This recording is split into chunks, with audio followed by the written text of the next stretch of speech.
Do you have any of those childhood memories that just seem off? Those versions of the past that are so fragmented and vague, it almost seems like your brain doesn't want you pulling back the veil. It doesn't want you to truly remember. Childhood is a scary time, after all. Adults shepherd you around a confusing world, giving you commands you must obey without understanding, and while they may smile and tell you everything is okay, deep down, you had this innate knowledge that they were lying. Some abstract conviction that there was a darkness to this world your brain was not yet ready to understand. Like watching cartoons while hearing your parents scream at each other in another room, or making sandcastles on the shore of the ocean, trying to ignore the primal feeling that something is watching you from the abyssal depths. I have a memory like that, and while everyone I knew, my sister, my parents, hell, even my therapist, has tried to tell me that it's not real, that that man never existed, that an entire weekend of my life never happened, that it was all the product of false memories and an overactive imagination, I know, with every fabric of my being, that they're wrong. Uncle Teddy is real. He started off as a family in-joke. Every time us kids were bad, we'd be threatened with a visit to old Uncle Teddy's house, as if it were the worst punishment imaginable. Maybe we'll spend a weekend at Uncle Teddy's, my father would say whenever we argued, and see what he has to say on the matter. They made a point of never explaining who this Uncle Teddy even was, or why he was supposed to be so scary. That alone made him more effective than any specific threat could ever be. I used to love letting my imagination fill in the gaps. Like the little brat I was, I'd come up with stories to scare my little sister, Kathy, half to death. Uncle Teddy is a child eater, I'd tell her. And when you're sent to his house, he cooks you up and makes you into meatloaf. And then she'd cry, and I'd get grounded. Then came that sunny June day when I was looking forward to my last summer break before the looming specter that was middle school. Imagine my reaction when my mother told us that, this time, genuinely and sincerely, we were going to Uncle Teddy's. I wanted to ask if she was joking, but there wasn't the slightest levity in her eyes. Her soft smile was clearly forced, maybe to keep me calm, or perhaps to calm herself. "Don't worry, this is not a punishment," she said. "I think we're all going to have a great weekend." Naturally, Kathy absolutely lost her mind. She went into a full tantrum and my parents had to tediously undo all the damage I'd done over years of fibs and tall tales. Even I was a little nervous. I stayed awake that night imagining the view from inside a microwave, slowly spinning round and round. My father dragged me out of bed at 5 o'clock that morning, down to the old docks. It wasn't anything new. Fishing was our tradition, the way we bonded. But that day, his heart wasn't in it. We didn't even speak more than a couple words. He just stared at me with a quiet agony in his eyes, like there was something he was desperate to say but couldn't as our John boat lazily pierced the early morning fog. By the time we made it back, my bags were already packed. Our mother drove us for hours, as far from civilization as you can imagine. Every time I thought the road couldn't possibly get more rural, more narrow, more pockmarked, and washed out, I was proven wrong again and again, until what we were driving on couldn't be called roads, but seemed more like wild trails through an untamed forest. Until at last the brush cleared all at once, and we reached an old wooden-covered bridge and a colored sign reading, "Welcome to Weathersby Island." As it turned out, Uncle Teddy was nothing like I'd pictured. I'd always had a fear of Marilyn Manson as a kid after seeing him on the cover of a magazine, and that was how I imagined Teddy. Dark, brooding, skinny, pale. In truth, he was a barrel of a man, muscular but big-bellied, with a full, bushy beard. He swept me and Kathy up in his arms and hugged us so hard I felt I might pop.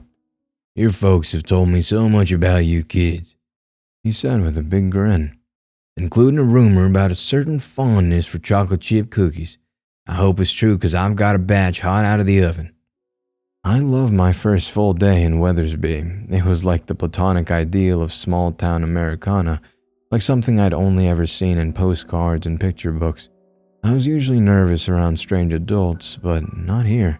Everyone was all smiles. They liked to congregate on the hill around the town's impressive church, and there I made fast friends with a boy named Colin, who'd also been dragged here by his parents. We spent the day exploring the woods and pretending it was a Minecraft world, building little dirt houses and fighting imaginary creepers with sticks.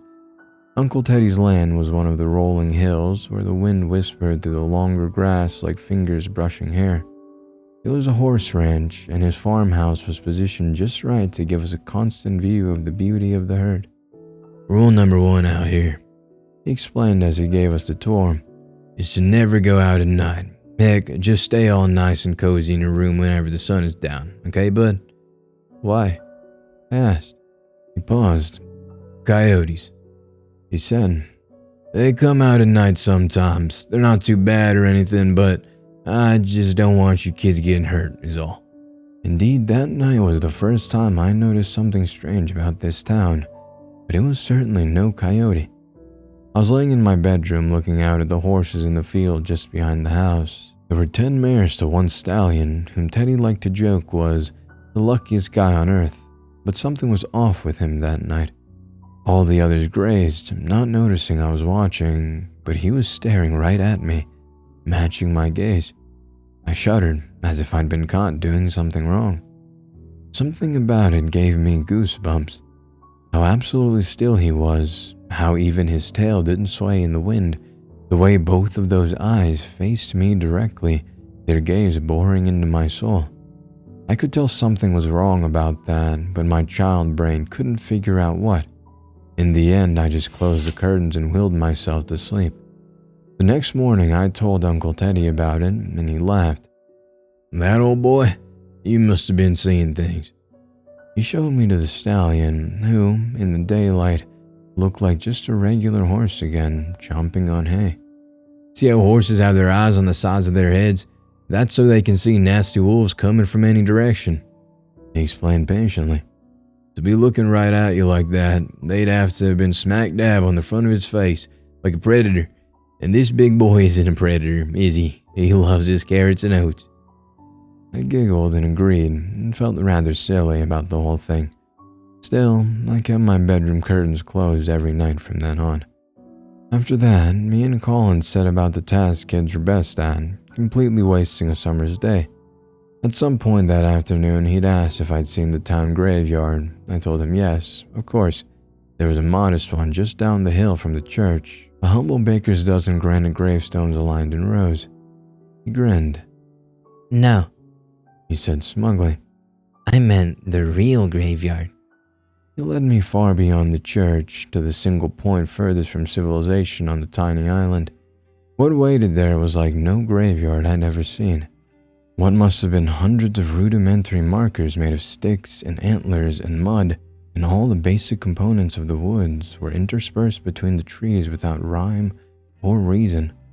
Like a forest of their own, we only knew they were graves by the patches of discolored dirt at their base, and the fact some of the markers looked like crosses, though most were esoteric symbols. Some of them looked old, very old. I wondered how on earth they could have remained standing, but then I noticed that no wind reached the graveyard, not even the slightest breeze. "Pretty cool, right? I mean, what do you think they buried here?" He asked. "I don't think they're people graves. There's no way this many people lived here in this town's whole history. Besides, they're too small." He's right, I thought. No grave should be this small. Not ever. For some reason, the thought sent a chill up my spine. I dunno, pets? "Nah, that's lame." He laughed. "I'm thinking aliens." Aliens? "Well, Brian told me." "Oh, Brian was here before you. He was cool. Well, he was the one who found this graveyard, but also he snuck out of the house one night. Yeah, to find a phone or something. I don't remember. And anyway, he saw this creature outside his house, like just kind of watching them. And he said it He was talking too fast, and his words were getting tangled up in knots. Well, basically the way he described it, I thought it had to be an alien. Nothing from Earth is that weird." I don't know. I shrugged sheepishly. I think Earth has lots of weird stuff in it. He ignored me and kept going. Anyway, I think that's what they do when, like, UFOs fly over the town. They all get their guns and go shoot them down, and then they bury them right here. What in the hell are you boys doing? Uncle Teddy's roar almost sent us jumping out of our skins. We turned around to see a man we almost didn't recognize. Eyes that seemed alight with fire, a face that seemed burned red, hands balled up to fists.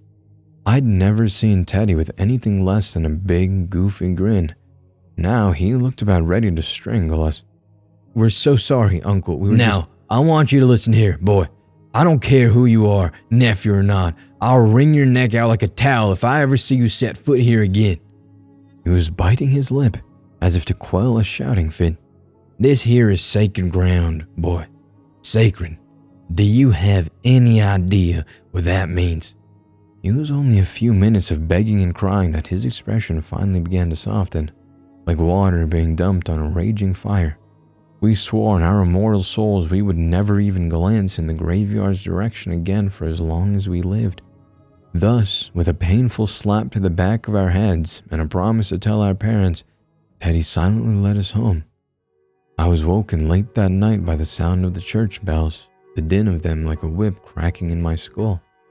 I tried to retreat back into the safe realm of my dreams, but in the silence, I slowly registered another sound, one much lower, more guttural.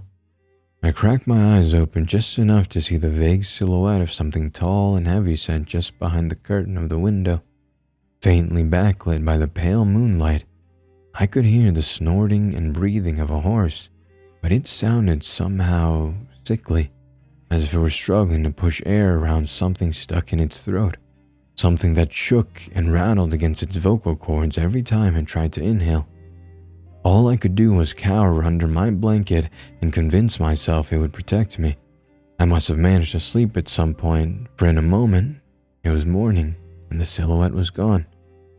The next morning, Uncle Teddy took me and Colin out fishing on a john boat, just like Dad would do. He was back to his happy old self, and it was hard to believe that this was the same man who threatened to wring out my neck the day before. Something about the way he talked made even the boring stuff sound interesting. He taught us about the cypress trees that seemed to reach up from the waters like fingers of a drowning giant, and about this wasting disease that plagued every deer in the area. And moreover, he'd go into history and politics, and we were in awe. For this was the first time a grown-up had talked to us about these subjects as if we were equals. We didn't understand it at all, of course, but we were fascinated all the same as he told us how he'd reacted to 9/11, the assassination of JFK, the world wars, until we started wondering how he could possibly be old enough to remember all that stuff. Every time we asked, he just laughed and flashed us a knowing smile. Have you ever read the Bible, boys? Not like hearing tidbits in Sunday school, I mean read it with your own eyes, cover to cover. He eventually asked and sucked his teeth when we shook our heads. Oh, you weren't raised right. By the time I was your age, I'd memorized it front to back. It in the Quran, the Avesta, and the Bhagavad Gita. And he started telling us Bible stories. We wanted to complain that we'd heard them all in Sunday school, but his were different. Everything was all twisted up when he told that, but he spoke with such absolute certainty and confidence that we almost believed him over the good book itself. It felt exciting, like we were being let in on secret truths no other grown-ups would tell us. He told us about how Abraham really did sacrifice his son and Moriah, how Job killed his own family to prove his devotion, how the Canaanites ceased their offerings to Moloch and began giving to God instead. But soon we weren't having fun anymore. His voice was getting lower and more serious. The stories were getting more violent. The children had insulted one of God's prophets in Israel and thus insulted God himself. That means a death warrant from heaven itself, something that absolutely must be enacted under the pain of perdition. He said, Elisha took them, all 42 of them, and drowned them in the river Jordan, one by one. He held their heads under the water, but he took no joy in this fact. In fact, after his work was done, he fell to his knees and wept. But God came to him, cradled his cheek, wiped away his tears. You are not evil, my son. He told him, You are merely my hands here on earth. Something broke in his voice. His smile widened, but there was nothing soothing about it anymore. Don't you see? Isn't it beautiful? He was practically manic now, speaking faster and faster. Sometimes people need to do horrible things for higher purposes. It doesn't make them wrong. It doesn't make them evil. Who could possibly judge them for doing what's right? What happened to those children? It had to happen. Don't you see? Elisha was a good man being chosen by higher power and doing your duty. It's a gift, not evil. You're still a good person. You understand that, don't you? Don't you? There was a long silence.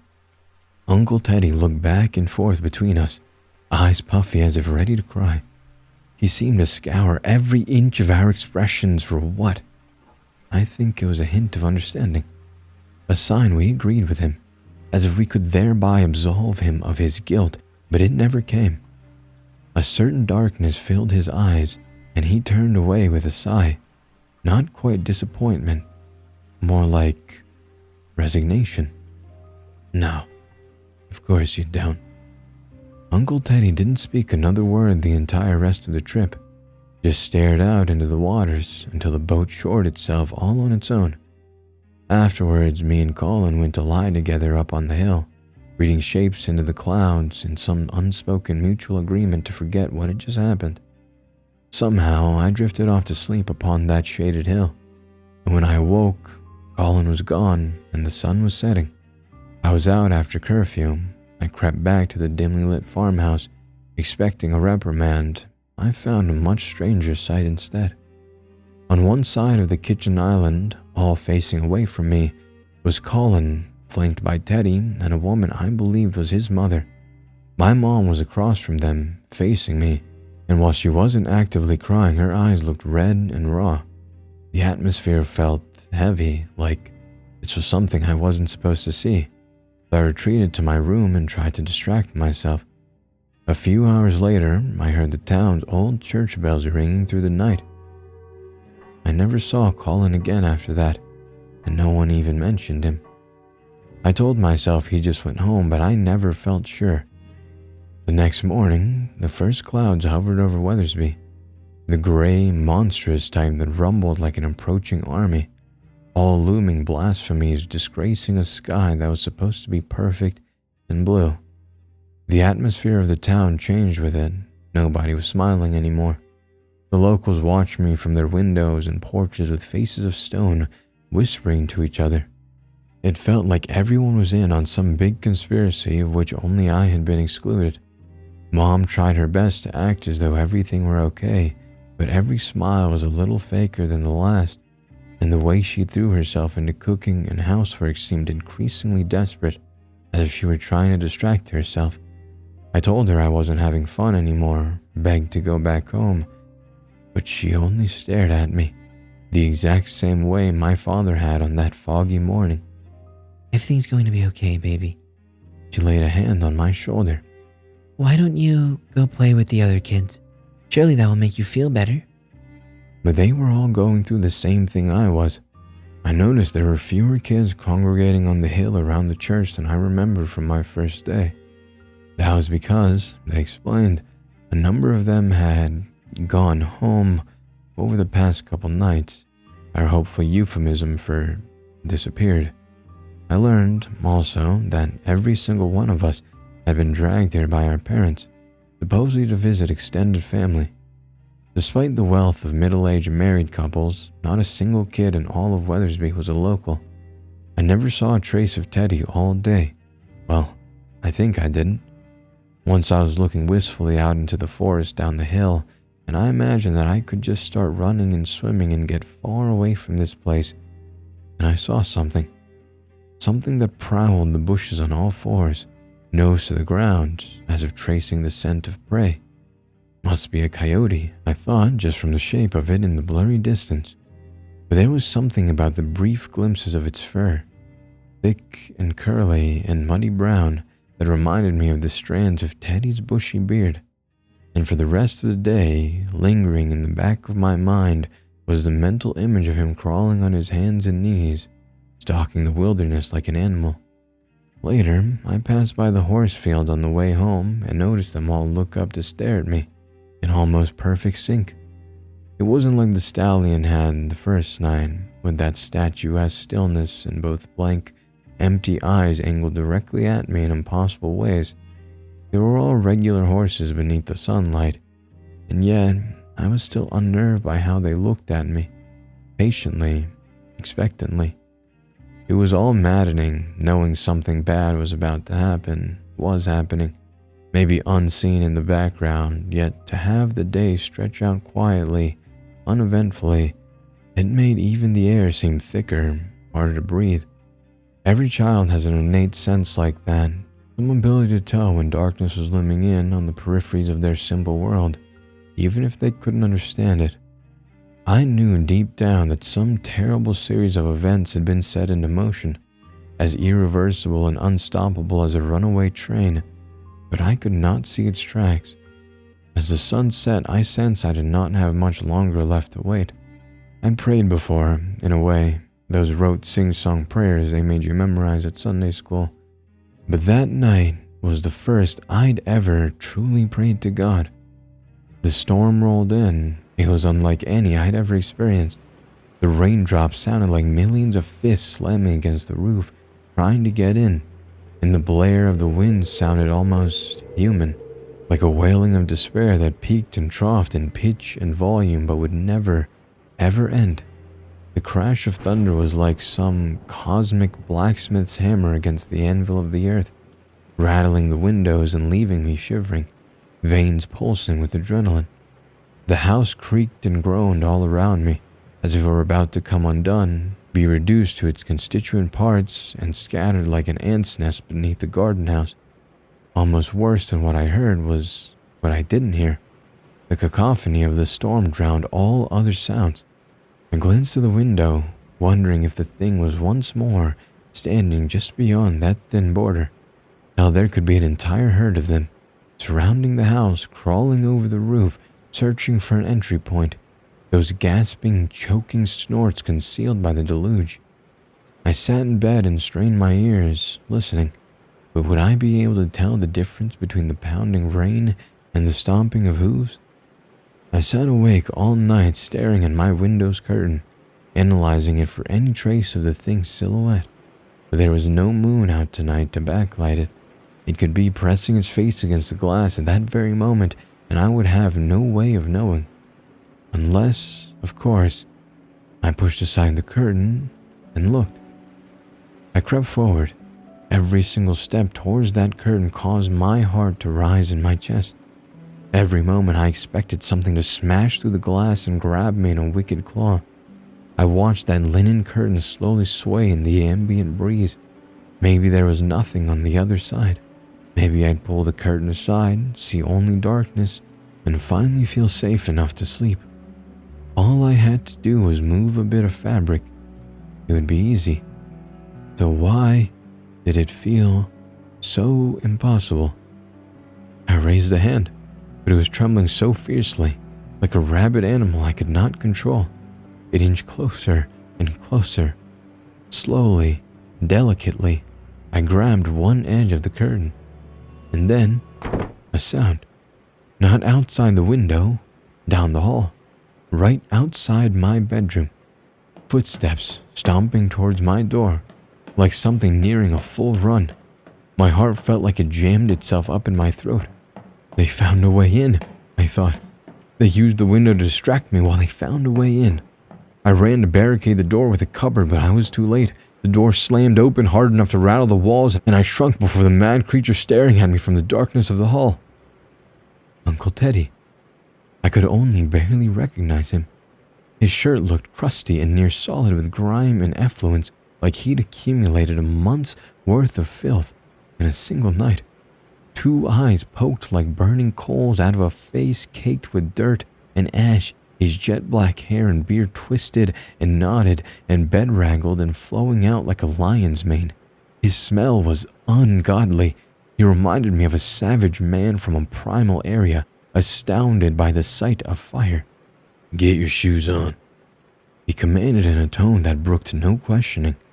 "We're leaving." I couldn't argue with him. In moments, we were in his pickup truck as he drove through the town like a man who knew his time was almost out. Taking the route by pure memory, I guessed, as it was impossible to see the road through the suffocating haze of rain and darkness.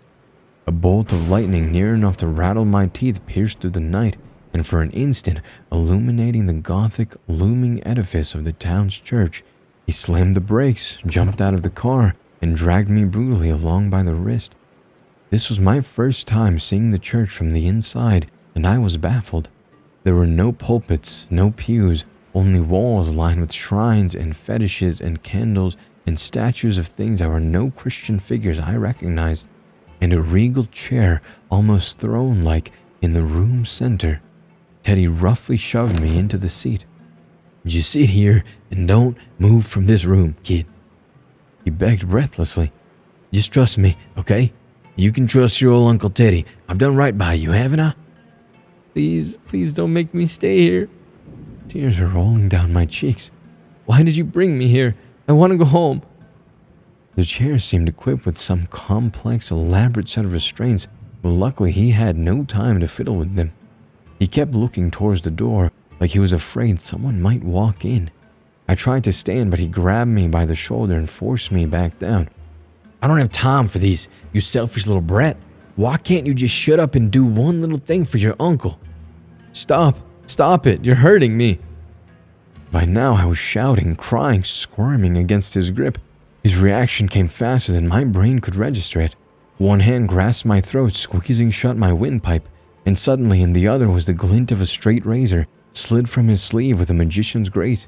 He held it up so I could see my reflection in its shiny surface, and all the while, there was something in his eyes I'd never seen there before. "Sit right here, or I'll kill your mother and your little sister. Do you understand? I'll take this and cut them up in little pieces and feed them to dogs. I'll make you watch every second. I'll make you help carve them up. Is that what you want? Is it?" I wanted to scream at him, to tell him I hated this imposter, that I wanted the real Teddy back, but my voice caught in my throat as a sob, and Teddy fled the building at a full sprint like he'd just pulled the pin on a grenade. "Be a big boy," my mother's voice whispered in my head. It was what she always said to me when I was scared or sad. "Be a big boy." Those words pounded against the inside of my head like a heartbeat as I curled up in the chair, knees against my chest, and wept. I stayed put for as long as I could bear, my fear of Uncle Teddy battled with my fear of being alone in a macabre church during a wicked storm. I couldn't fight the oppressive feeling that the statues arranged along the various shrines were staring at me. The more I looked at the crooked figures, the less human they seemed. I know it sounds mad, but it almost felt like the walls were closing in around me, and they were all drawing nearer and nearer. All it took was the crash of lightning slamming down upon the building spire to finally send me sprinting out the door. I was just in time. There, just down the road, came a mass of silhouettes, so close and so cohesive they looked like a black blob oozing along the pavement. I flung myself into the bushes across the road just moments before the ghastly procession was lit by the faint hints of moonlight. They strode with the robotic synchronization of a marching army, standing 3 abreast in orderly lines, some swaying jars of burning incense from chains. All moved in absolute silence. I couldn't even hear their footsteps beneath the din of the rain. I recognized the townsfolk by their figures and outfits. There was that sundress of the old lady down the street, and the overalls of the town's sole mechanic, but each was hiding their face beneath a black satin veil, like you'd see on a bride at the altar. Something about those veils terrified me most of all. Just looking at them, thinking of what might be underneath. I felt like there were firecrackers under my skin, and hands gripping and squeezing my heart and lungs, and I had to desperately fight every nerve in my body screaming at me to run. Row by row, the figures vanished into the church, and the moment they were out of sight, that squeezing, burning, twisting feeling inside me subsided. I stood and ran, going nowhere, just blindly stumbling through the rain and praying to God I'd find a way out of this nightmare, that I'd wake up in bed to the smell of Uncle Teddy's fresh-baked cookies, and all of this would have been just a bad dream. Suddenly, I was blinded by headlights as a vehicle rounded the corner. I froze in place, feeling something tugging within me. Was it someone who would help? Or was it Teddy? Or another of those townsfolk in those horrible nightmare veils? I almost ran and hid. Thank God I didn't. I cannot describe my relief when I recognized my family's gray SUV and my mom rushed out to hug me, tears in her eyes. Thank God, She whispered. oh thank God. She didn't ask me to explain where I'd been. It was like she already knew. Without a word, she dropped me into the back seat alongside Kathy, still groggy from being woken up from her nap. As Mom tore down the road back to the bridge, we could hear the church bells ring one final time, the sound piercing even through the lightning and rain. As we left, we passed by the horse field. I covered my eyes with my hands, not daring to look, but Kathy looked, and I'll never forget her little gasp. Are the horses sick, Mommy? What's wrong with the horses? She asked. What's wrong with their faces? The moment we drove back over the bridge, the rain ceased and the clouds cleared, as if whatever had been holding us in the palm of its hand had finally relaxed its grip and let us go. None of us said a single word during the drive home. For years, all of this lingered in my memory only as abstract fragments, like I could remember the feeling of it, but not the substance. I always figured it was a half-remembered childhood nightmare or something I saw on TV. Only a few weeks ago did the pieces all fall together again, all at once. Recently, my parents have passed away, and my sister moved abroad. I was the one left with the old family home. With the economy the way it is, I got priced out of it real quick. I was packing everything up when, out of Mom's antique dresser, fell an old photo album, almost falling to pieces. I figured a trip down memory lane would help cope with having to sacrifice my childhood home to the capricious gods of the real estate market.